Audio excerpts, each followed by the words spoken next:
الصلاة خير من النوم۔ ناظرین گرامی، آج ہم آپ کو ایک ایسی بدکار عورت کے بارے میں بتائیں گے کہ جس کے جنازے کے دوران ایک ایسا خوفناک واقعہ پیش آیا کہ جسے سن کر انسان کی روح کانپ جائے گی۔ اس عورت نے کیا کیا گناہ کیے تھے، اس کی تفصیلات آج ہم نے آپ کو بتانی ہیں، اور اس کے جنازے میں پیش آنے والے واقعے کے بارے میں بھی آپ کو بتانا ہے۔ لیکن آگے بڑھنے سے پہلے آپ سے گزارش ہے کہ اس چینل کو سبسکرائب کر لیجئے اور ویڈیو کو بھی آپ نے آخر تک ضرور دیکھنا ہے تاکہ تمام تر معلومات سے آپ مکمل طور پر آگاہ ہو سکیں۔ پیارے دوستو، اس ویڈیو کو لائک کریں اور شیئر کرنا مت بھولیے گا اپنے دوستوں کے ساتھ تاکہ دوسرے لوگوں تک بھی یہ ویڈیو پہنچ سکے۔ پیارے دوستو، اسلام سے پہلے عورت کو معاشرے میں جو حیثیت دی جاتی تھی اور جن مشکلات کا سامنا کرنا پڑتا تھا وہ کسی سے چھپا نہیں ہے اور نہ ہی تعریف کا محتاج ہے۔ یہ طبقہ ان طبقات میں سے تھا جو انتہائی مظلوم و ستم رسیدہ تھے۔ ان کو ظلم و ستم سے نجات دلانے کی کوئی کوشش نہ کی جاتی تھی۔ جاہلیت کے جس دور کے لوگوں پر قرآن کی سورۃ النور میں آیت نمبر 433 نازل ہوئی، جس کا ترجمہ یہ ہے، اور اپنی لونڈیوں کو زنا کرانے پر مجبور مت کرو، اور بالخصوص وہ پاک دامن رہنا چاہیں محض اس لیے کہ دنیاوی زندگی کا کچھ فائدہ یعنی مال تم کو حاصل ہو جائے۔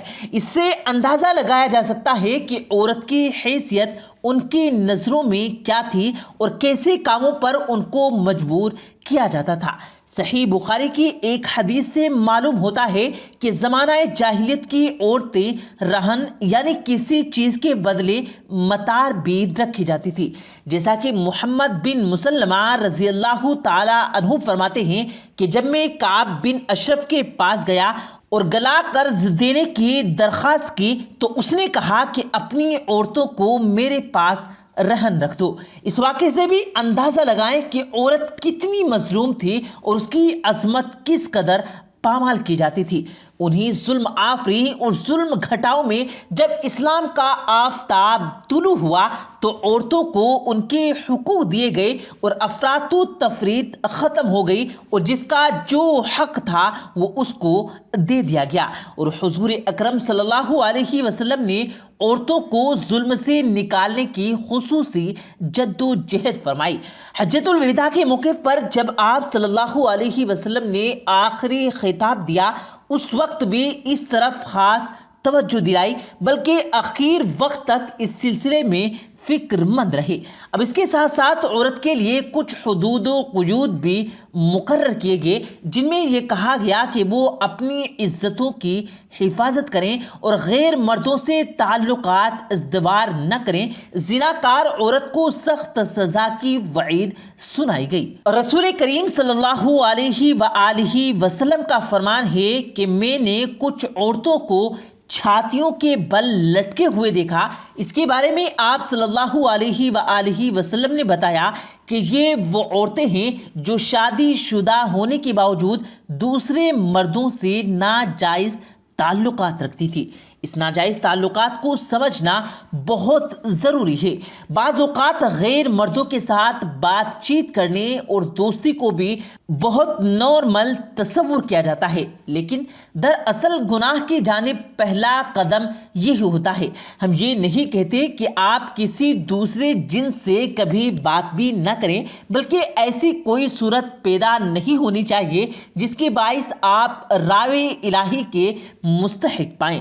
ایک ایسا ہی واقعہ حال ہی میں پیش آیا جسے سن کر انسان کی روح کانپ جائے گی اور کانپ ہی اٹھی ہے۔ ایک بدکار لڑکی کی میت پر پیش آنے والے اس واقعے کی تفصیل جس نے بھی سنی توبہ استغفار پکار اٹھا۔ ہوا کچھ یوں کہ بنگلہ دیش میں ایک بدکار عورت رہتی تھی جو جسم فروشی کے دھندے سے منسلک تھی۔ اس کی وجہ سے اہل علاقہ سمیت اس کے خاندان والے بھی اس سے رشتے ناتے توڑ چکے تھے، اور یہ عورت ایک گھر میں اکیلے رہائش پذیر تھی۔ یہ عورت کہا کرتی تھی کہ جس کام سے انسان کو لطف و سرور ملے وہ اسے ضرور کرنا چاہیے اور ایسا کرنے میں کوئی گناہ بھی نہیں ہے۔ اسی نقطے کو سامنے رکھتے ہوئے اس مسلم عورت نے اسلام کے قوانین کی پاسداری بھی نہیں کی اور بظاہر مسلم کہلانے والی یہ عورت ساری زندگی گندگی اور گناہوں کی دلدل میں دھسی رہی، یہاں تک کہ ایک دن اس کی موت واقع ہو گئی۔ میرے دوستو، اس بدکار لڑکی کی موت کے بعد جیسے تیسے کر کے اہل علاقہ نے جنازے کا اہتمام کیا تو اس بدکار عورت کے جنازے پر جو کچھ دیکھا گیا وہ واقعی حیران کن ہے۔ مقامی لوگوں نے بتایا کہ جنازہ کے دوران دیکھا گیا کہ اس لڑکی کی میت سے روح اوپر کو اٹھ رہی ہے اور یہ روح خوفناک طریقے سے چیخ و پکار بھی کر رہی ہے۔ ایسا معلوم ہوتا تھا کہ جیسے اس پر بدترین تشدد کیا جا رہا ہو یا پھر کسی شکنجے میں اس کو جکڑا جا رہا ہو۔ یہ منظر وہاں موجود بیشتر افراد نے دیکھا اور محسوس کیا کہ چند منٹوں تک یہ منظر جاری رہا اور پھر اس کی روح ہوا میں تحلیل ہو گئی۔ جب یہ واقعہ علماء تک پہنچا تو انہوں نے کہا کہ شاید اس عورت کو جسم فروشی کی سزا دی جا رہی ہے اور موت کے بعد اللہ کا بدترین عذاب اس پر نازل ہو رہا تھا۔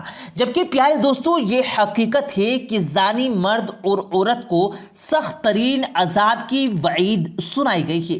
اللہ پاک نے کلام الہی میں پوری انسانیت تک یہ پیغام پہنچا دیا کہ زنا کرنے والے پر سخت عذاب نازل ہوگا، چاہے اس دنیا میں یا پھر آخرت میں۔ پیارے دوستو، سورۃ النور آیت نمبر 1 سے 9 تک زنا کرنے والوں کی سزا اور اس کے متعلق بعض احکام بیان کرتے ہیں۔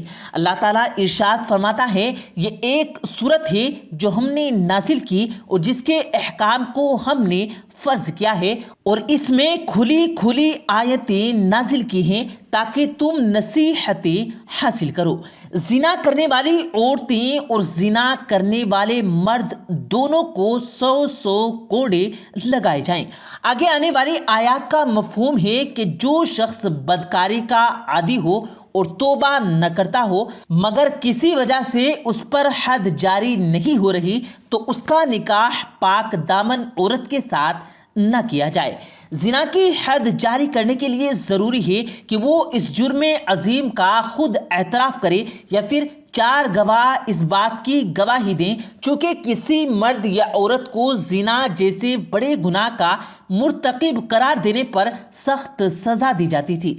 اس لیے صرف 2 گواہ کافی نہیں تھے بلکہ 4 ہونے چاہیے اور ان گواہوں کو بھی یہ معلوم ہونا چاہیے کہ اگر 4 گواہوں کی گواہی ثابت نہ ہو سکی تو تہمت لگانے والوں پر 80 کوڑے مارے جائیں گے۔ قرآن کریم حضور صلی اللہ علیہ وسلم پر نازل فرما کر اللہ تعالیٰ نے آپ صلی اللہ علیہ وسلم کو یہ ذمہ داریاں ادا کی کہ وہ قرآن کریم کے مسائل و احکام کو کھول کھول کر بیان فرمائیں۔ آپ صلی اللہ علیہ وسلم نے اپنے قول و عمل کے ذریعے بیان فرمایا کہ سورۃ النور میں وارد حد زنا اس مرد و عورت کے لیے ہے جس نے ابھی شادی نہیں کی اور زنا کا خود اعتراف کیا ہے۔ یہاں 4 گواہوں کی شرائط کے ساتھ گواہی سے یہ بات ثابت ہوئی ہے، یعنی اس کو 100 کوڑے مارے جائیں۔ پیارے دوستو، اللہ تبارک و تعالیٰ سے دعا ہے اللہ تعالیٰ ہم سب کو زنا جیسے بڑے عظیم گناہ سے بچائے رکھے اور ہم سب کو صحیح راستے پر چلنے کی توفیق عطا فرمائے، آمین اللہم آمین۔ پیارے دوستو، امید کرتے ہیں آپ کو آج کی ہماری یہ ویڈیو ضرور پسند آئی ہوگی۔ اگر آپ کو یہ ویڈیو پسند آیا ہو تو اس ویڈیو کو دل سے لائک کریں اور زیادہ سے زیادہ لوگوں تک اس ویڈیو کو ثواب کی نیت سے شیئر کریں، اور اس ویڈیو کے بارے میں آپ کی کیا رائے ہے کمنٹ سیکشن میں اپنی رائے کا اظہار ضرور دیں، اور مزید اسی طرح کی روز کی ویڈیو پانے کے لیے ہمارے چینل کو ضرور سبسکرائب کریں۔ ملتے ہیں پھر ایک نئی ویڈیو کے ساتھ، تب تک کے لیے اللہ حافظ۔